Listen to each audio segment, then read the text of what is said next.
भगवान कृष्ण का जीवन चरित्र सहज ही याद हो आता है। मथुरा की एक कैद में माता देवकी के गर्भ से जन्मे कृष्ण ने अपने आचरण से मानव जाति के सामने कई ऐसे उदाहरण रखे जो जीने की राह दिखाते हैं। ऐसा ही एक उदाहरण है उनके रणछोड़ बनने का। जी हाँ, एक बार कृष्ण भी युद्ध को बीच में ही छोड़कर मैदान से भाग गए थे, फिर भी शत्रु का वध हुआ और हजारों निर्दोष नागरिकों की सुरक्षा हुई। यह है कृष्ण के रणछोड़ बनने की कहानी। भगवान श्री कृष्ण का जन्म कंस का वध कर समस्त पृथ्वी लोक को उसके अत्याचारों से मुक्त कराने हेतु हुआ था। किशोरावस्था में ही वह गोकुल से मथुरा आ गए तथा दुष्ट कंस का वध किया। कंस की मृत्यु से दुखी उसके श्वसुर जरासंध ने एक विशाल सेना लेकर मथुरा पर आक्रमण कर दिया।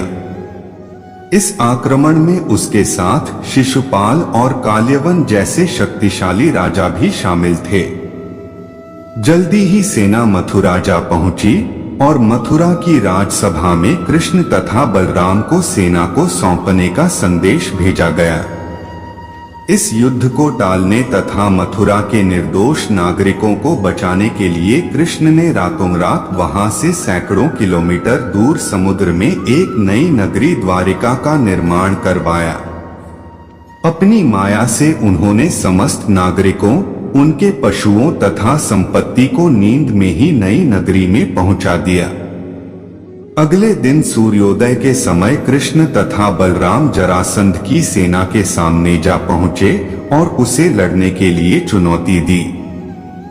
जैसे ही जरासंध और दूसरे राजाओं ने कृष्ण को मारने के लिए शस्त्र उठाए, दोनों भाई भागने लगे। उन भाइयों के पीछे जरासंध तथा काल्यवन जैसे राजा भी भागने लगे।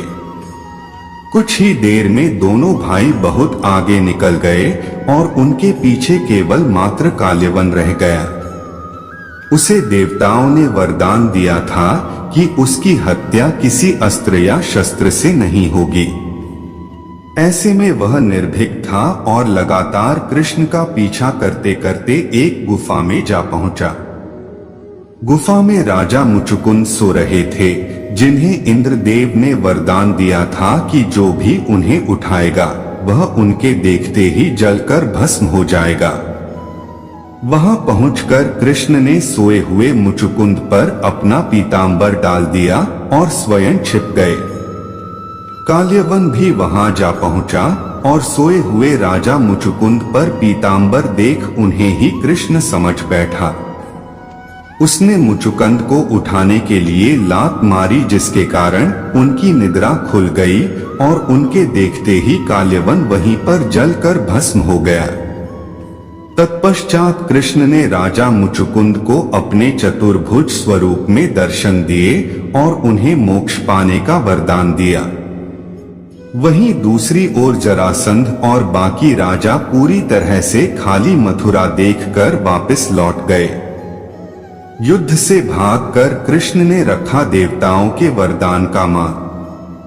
कृष्ण चाहते तो स्वयं भी काल्यवन और अन्य अधर्मी राजाओं का वध कर सकते थे, परंतु देवताओं के दिए वरदान का मान रखने के लिए ही उन्होंने काल्यवन को राजा मुचुकुंद के हाथों मरवाया। इसी तरह बाद में जरासंध का वध पांडु पुत्र भीम के हाथों करवाकर भूधरा का भार कम किया। इस तरह कृष्ण ने दिया दुनिया को उदाहरण। इस कहानी के बाद कृष्ण के नाम के साथ हमेशा के लिए रणछोड़ जोड़ दिया। कृष्ण की इस कहानी से सीख मिलती है कि अनावश्यक ताकत का प्रदर्शन नहीं कर बुद्धिबल से काम लेना चाहिए। इस तरह हम अपनी शक्ति को खर्च होने से रोक सकते हैं और बड़े से बड़े संकट का भी सामना कर सकते हैं। राधे राधे। ऐसे ही वीडियो देखने के लिए हमारे चैनल को सब्सक्राइब करें और लाइक, कमेंट, शेयर करना ना भूलें। वीडियो देखने के लिए धन्यवाद।